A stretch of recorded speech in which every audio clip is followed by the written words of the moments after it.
तो आज हम लोग पॉलीमर्स को वन शॉट वीडियो में ख़त्म करेंगे। नीट हो या फिर जेई, दोनों के लिए ये वीडियो बहुत इंपॉर्टेंट है। हर पेपर में इससे रिलेटेड क्वेश्चन आते हैं और ये चैप्टर कंप्लीटली हम एनसीईआरटी बेस्ड को करेंगे। चलिए शुरू करते हैं। सबसे पहले कि हम पॉलीमर बोलते किसको हैं, तो पॉलीमर जो टर्म है वो हम यूज करते हैं लार्ज मॉलिक्यूल के लिए जिसका मॉलिक्यूलर मास काफ़ी हाई होता है। वो 10⁻³ टू 10⁻⁷U होता है। तो पॉलीमर्स टर्म जो है वो लार्ज मॉलिक्यूल के लिए यूज होता है। अब देखिए कि हम क्लासिफिकेशन करने जा रहे हैं बेस्ड ऑन सोर्स। तो सबसे पहला है नेचुरल पॉलीमर। नेचुरल पॉलीमर कहने का मतलब ही है कि नेचर से जितने पॉलीमर हमको मिले वो फाउंड होता है प्लांट्स में, एनिमल्स में, उसको हम नेचुरल पॉलीमर बोलते हैं। जो मेन बात है इसका एग्जांपल्स कि प्रोटीन्स, सेलुलोज, स्टार्च। आपसे ऑप्शन में देकर पूछा जाएगा कि which of the following is an example of natural polymer, तो प्रोटीन, सेलुलोज और स्टार्च ये तीनों एनसीईआरटी में मेंशन है, इसीलिए ये तीनों बहुत इंपॉर्टेंट है। दूसरा देखते हैं हम सेमी सिंथेटिक पॉलीमर। तो सेमी सिंथेटिक पॉलीमर कहने का मतलब कि कुछ ह्यूमन का मिक्सिंग और कुछ नेचर, दोनों को मिलाकर जो पॉलीमर बनता है उसको हम सेमी सिंथेटिक पॉलीमर बोलते हैं। इसका एग्जांपल कौन कौन सा है, तो cellulose derivatives as a cellulose acetate, जिसको हम रेयन भी बोल सकते हैं, और दूसरा है कि सेलुलोज नाइट्रेट। तो सिंपल याद रख सकते हैं कि सेलुलोज एसीटेट और दूसरा cellulose nitrate are the example of semi synthetic polymer. तीसरा है सिंथेटिक पॉलीमर जो कि कंप्लीटली ह्यूमन के द्वारा बनाया जाता है। एग्जाम्पल है पॉलीथीन, सिंथेटिक फाइबर जिसमें नायलॉन 66 अभी हम लोग आगे पढ़ेंगे, और सिंथेटिक रबर जो कि एग्जाम्पल है ब्यूना एस। तो सिंथेटिक पॉलीमर में भी तीनों इंपॉर्टेंट है, इसमें भी पूछे जाते हैं क्वेश्चन। अब देखिए कि क्लासिफिकेशन हम लोग करने जा रहे हैं based on structure of polymers. तो सबसे पहला है लीनियर पॉलीमर। तो ये कंसिस्ट करता है लॉन्ग एंड स्ट्रेट चेन और इसका स्ट्रक्चर लाइक दिस होता है, और इसका एग्जाम्पल बहुत इंपॉर्टेंट है। चलिए एग्जाम्पल देख लेते हैं। तो high density polythene is an example of linear polymer. Linear polymer का एग्जाम्पल हाई डेंसिटी पॉलीथीन। और दूसरा पीवीसी, जिसको हम पॉलीविनाइल क्लोराइड भी बोलते हैं। पीवीसी को हम पॉलीविनाइल क्लोराइड भी बोलते हैं, इसका शॉर्ट फॉर्म होता है पीवीसी। ठीक है, तो ये दोनों एग्जाम्पल हैं किसके, लीनियर पॉलीमर के। अब दूसरा देखिए कि ब्रांच चेन पॉलीमर्स। तो this polymer contain linear chain having सब ब्रांचेस। देखो लीनियर चेन में कहीं कहीं से ब्रांच निकले हुए हैं, कहीं कहीं से ब्रांच निकले हुए हैं, लेकिन ये ब्रांच दोनों को सटाना नहीं है। ठीक है, इसका एग्जाम्पल क्या है, लो डेंसिटी पॉलीथीन, ये भी ध्यान रखेंगे। तीसरा देखिए क्रॉस लिंक्ड और नेटवर्क पॉलीमर। तो जो ब्रांच निकला हुआ है वो नीचे जाके दूसरे वाले से कनेक्टेड हो जाता है, इसी को हम क्रॉस लिंक्ड नेटवर्क पॉलीमर बोलते हैं। लिखा हुआ है कि this are usually formed from bifunctional and trifunctional monomers contain strong covalent bond. ठीक है, इसके एग्जाम्पल इंपॉर्टेंट हैं, देख लेते हैं। तो दो इंपॉर्टेंट एग्जाम्पल है इसका, बेकलाइट और मेलामाइन। ये बार बार पूछे जाते हैं एग्जामिनेशन की में कि बेकलाइट और मेलामाइन किसका एग्जाम्पल है। तो हम बता सकते हैं सिंपली कि ये हमारा जो एग्जाम्पल है वो क्रॉस लिंक्ड या फिर जिसको हम नेटवर्क पॉलीमर भी बोलते हैं। चलिए आगे देखते हैं। अब देखिए कि classification based on mode of polymerisation, जहाँ से हमारा इंपॉर्टेंट बात शुरू होता है, और सबसे पहला है हमारा एडिशन पॉलीमर। तो एडिशन पॉलीमर होता क्या है कि ऐसा पॉलीमर जो कि फॉर्म्ड किया जाता है repeated addition of monomer molecule. ठीक है, अब इसका जो दो टाइप होता है, होमोपॉलीमर और कोपॉलीमर, ये बहुत इंपॉर्टेंट है, क्वेश्चन ओरिएंटेड पार्ट है। तो होमोपॉलीमर होता क्या है, तो ऐसा पॉलीमर जिसको हम फॉर्म करते हैं by the polymerisation of single monomeric species. तो कोई ऐसा पॉलीमर जिसको सिंगल मोनोमेरिक स्पेसीज के पॉलीमराइजेशन से फॉर्म करते हैं उसको हम बोलते हैं होमोपॉलीमर। और इसका सबसे फेमस एग्जांपल है पॉलीथीन। पॉलीथीन फॉर्म कैसे होता है, तो इथीन का जब आप पॉलीमराइजेशन कराइएगा तो हमारा पॉलीथीन फॉर्म हो जाता है।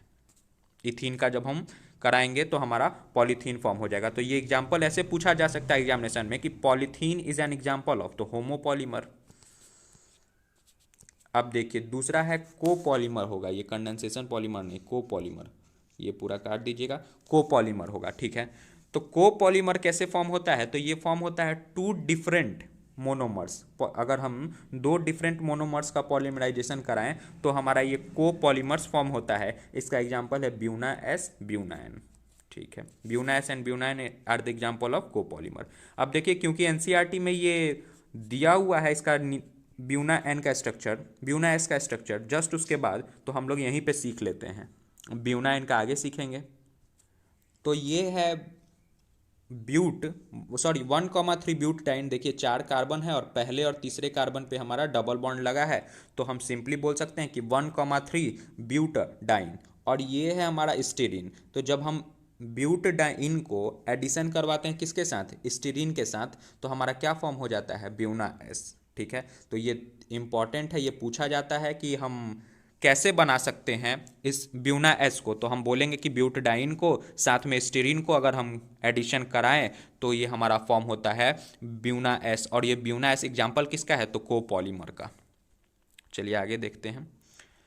अब देखिए कि कंडेंसेशन पॉलीमर क्या है। तो the condensation polymer are formed by the repeated condensation reaction between two different bifunctional और ट्राईफंक्शनल मोनोमेरिक यूनिट। और इसका एग्जांपल है नायलॉन 6,6, नायलॉन 6 और टर्लीन, जिसको हम डेक्रोन के भी नाम से जानते हैं। तो जितने भी एग्जाम्पल हैं वो कंडेंसेशन पॉलीमर के हैं या फिर कोपॉलीमर के हैं या फिर होमोपॉलीमर के हैं, ये सारे इंपॉर्टेंट हैं। तो कंडेंसेशन पॉलीमर के कौन कौन से एग्जाम्पल हो गए, नायलॉन 6,6, नायलॉन 6, टर्लीन और डेक्रोन। तो नायलॉन 6 का हम देखते हैं कि कैसे बनता है नायलॉन 6। तो देखिए हेक्सामिथिलीन डाईअमीन है, ये 4 कार्बन है और डाईअमाइन है, तो हेक्सामिथिलीन डाईअमाइन हो गया।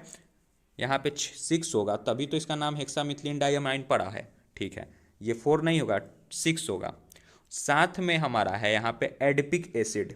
ठीक है, तो हेक्सामिथिलीन डाईअमाइन साथ में हमारा एडिपिक एसिड, जिससे हमारा बनता है नायलॉन 6,6। ध्यान से देखिए, अगर तो यहाँ से एक H हटा देना है, एक OH हटा देना है और इन दोनों को कनेक्ट कर देना है। तो NHCH2 NH, फिर यहाँ से भी एक H हटाइए, यहाँ से एक OH हटा दीजिए, बस लग जाएगा। फिर से क्लियर से देखते हैं इसको।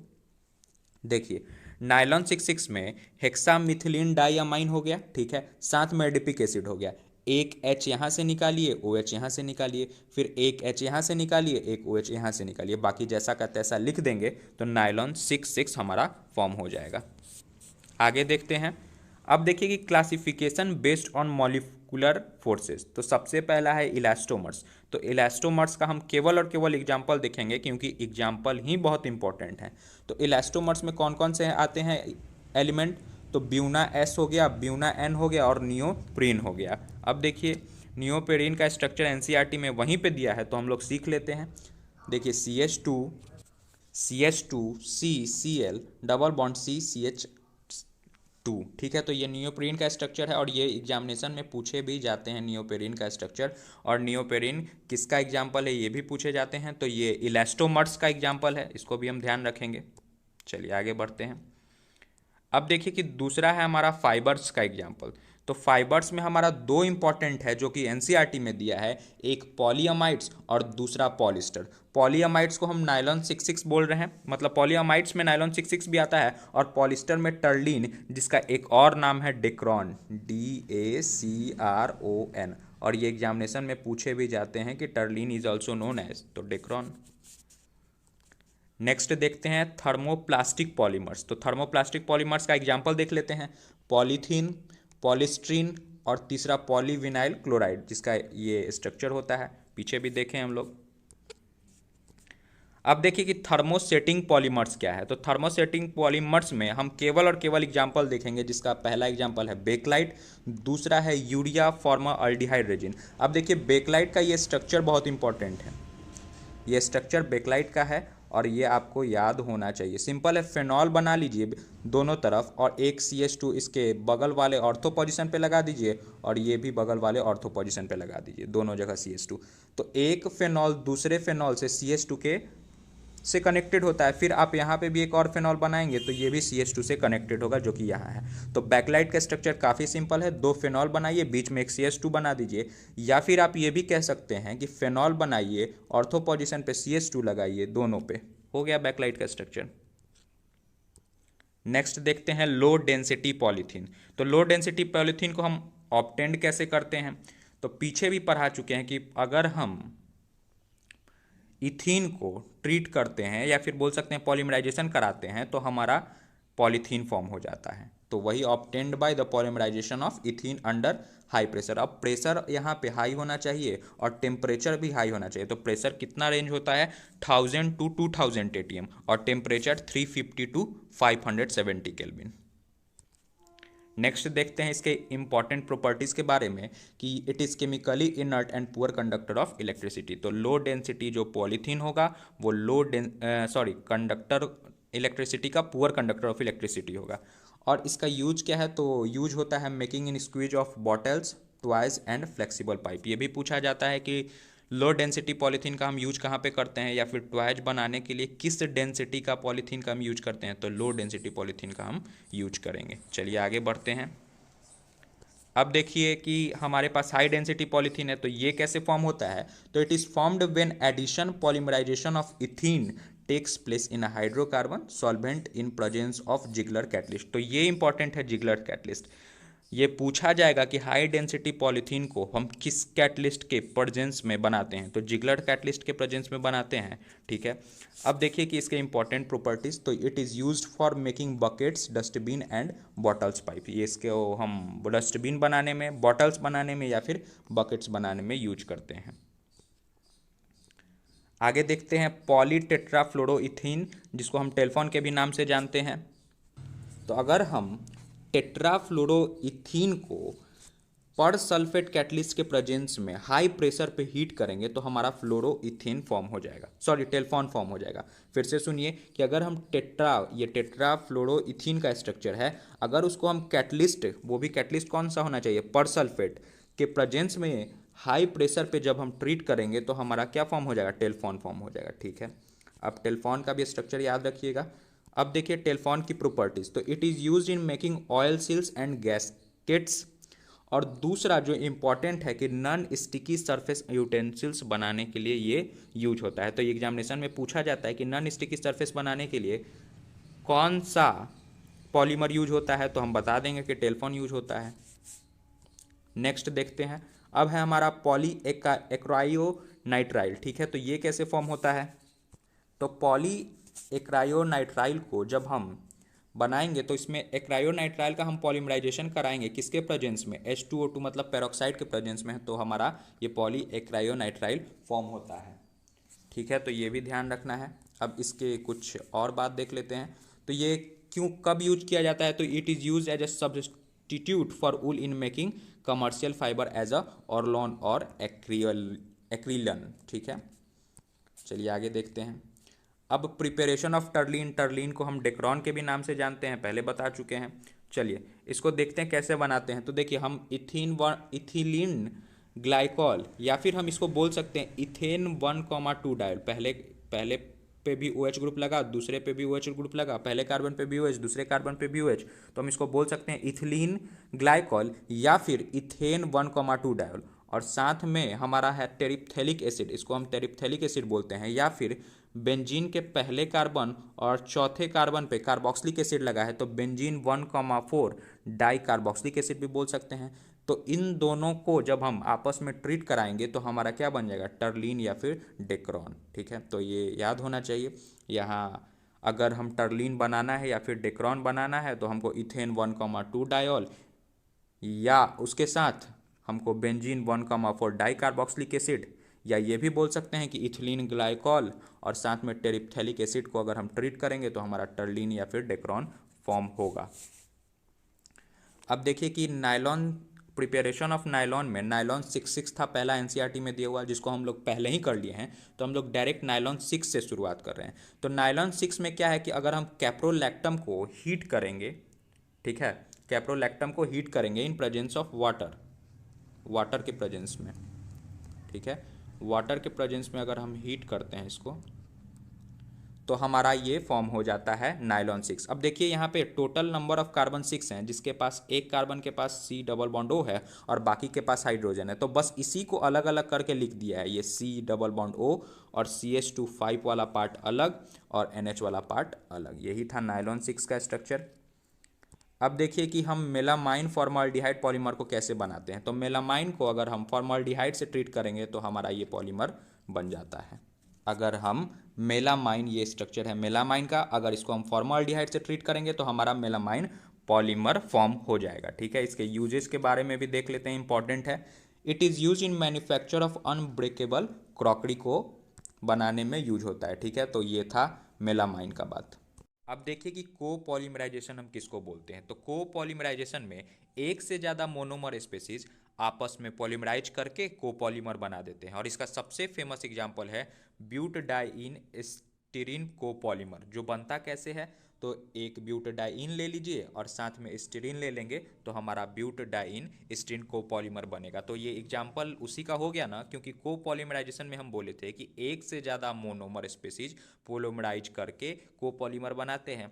और ये एग्जांपल बहुत इंपॉर्टेंट है क्योंकि ये एनसीईआरटी में दिया हुआ है। तो ये हमारा ब्यूटाडाइन 1,3 ब्यूटाडाइन का स्ट्रक्चर हो गया, ये साथ में स्टीरीन का स्ट्रक्चर हो गया, और ये उससे प्रोडक्ट जो हमारा फॉर्म हुआ वो है।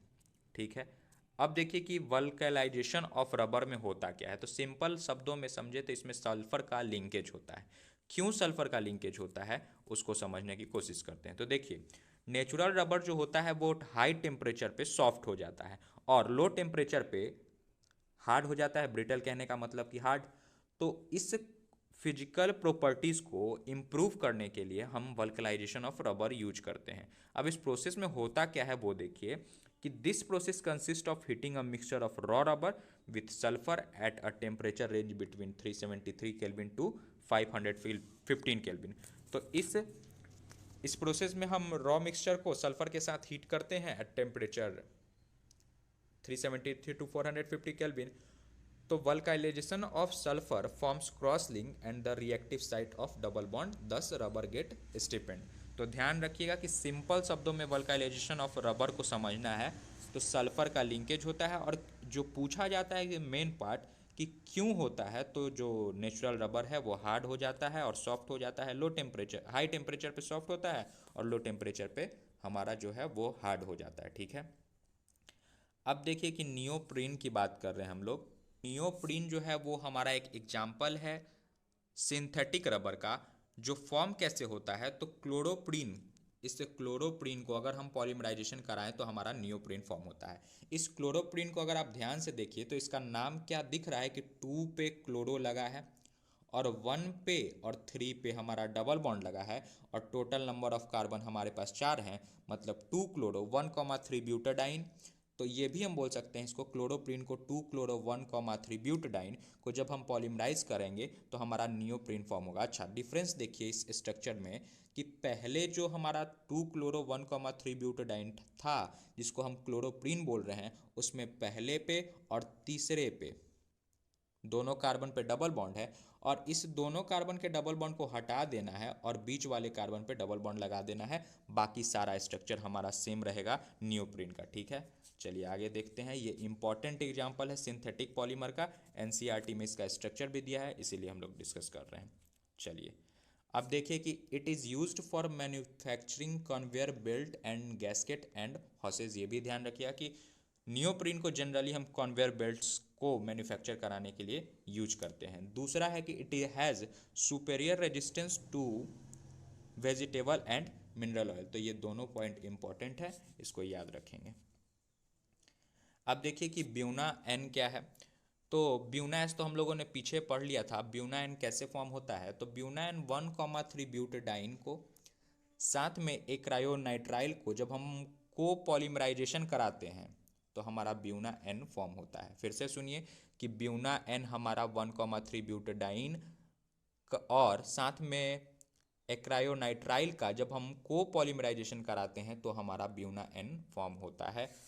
ठीक है, और इसके कुछ इंपॉर्टेंट पॉइंट को देख लेते हैं कि it is resistant to the action of petrol lubricant oil, और दूसरा है कि it is use in making oil seals tank lining etc। ठीक है, अब देखिए एक और बहुत इंपॉर्टेंट है PHBB। तो PHBB कैसे फॉर्म होता है और ये बार बार पूछा जाता है। तो 3 हाइड्रोक्सी ब्यूटेनोइक एसिड। अच्छा, ये ब्यूटेनोइक एसिड से फॉर्म होता है, तो यहाँ पे प्रिंट थोड़ा सा मिसिंग हो गया है कि यहाँ OH होगा। ठीक है, और यहाँ पे हाँ, तो वो हमारा मिसप्रिंट था, OH नहीं लगाया हुआ था। तो ये PHBB फॉर्म कैसे होता है, तो 3 हाइड्रोक्सी ब्यूटेनोइक एसिड और साथ में 3 हाइड्रोक्सी पेंटोनोइक एसिड के दोनों को अगर हम आपस में ऐड कर देंगे तो हमारा PHB भी फॉर्म हो जाएगा। ठीक है, ये तो ऐड करके याद रखने का हम ट्रिक था। सिंपली अगर समझे हम तो कोपोलिमराइजेशन ऑफ 3 हाइड्रोक्सी ब्यूटेनोइक एसिड और साथ में 4 हाइड्रोक्सी पेंटेनोइक एसिड के साथ हमारा PHBB का फॉर्मेशन होता है। तो ये बहुत इंपॉर्टेंट है, बार बार एग्जामिनेशन में पूछे जाते हैं।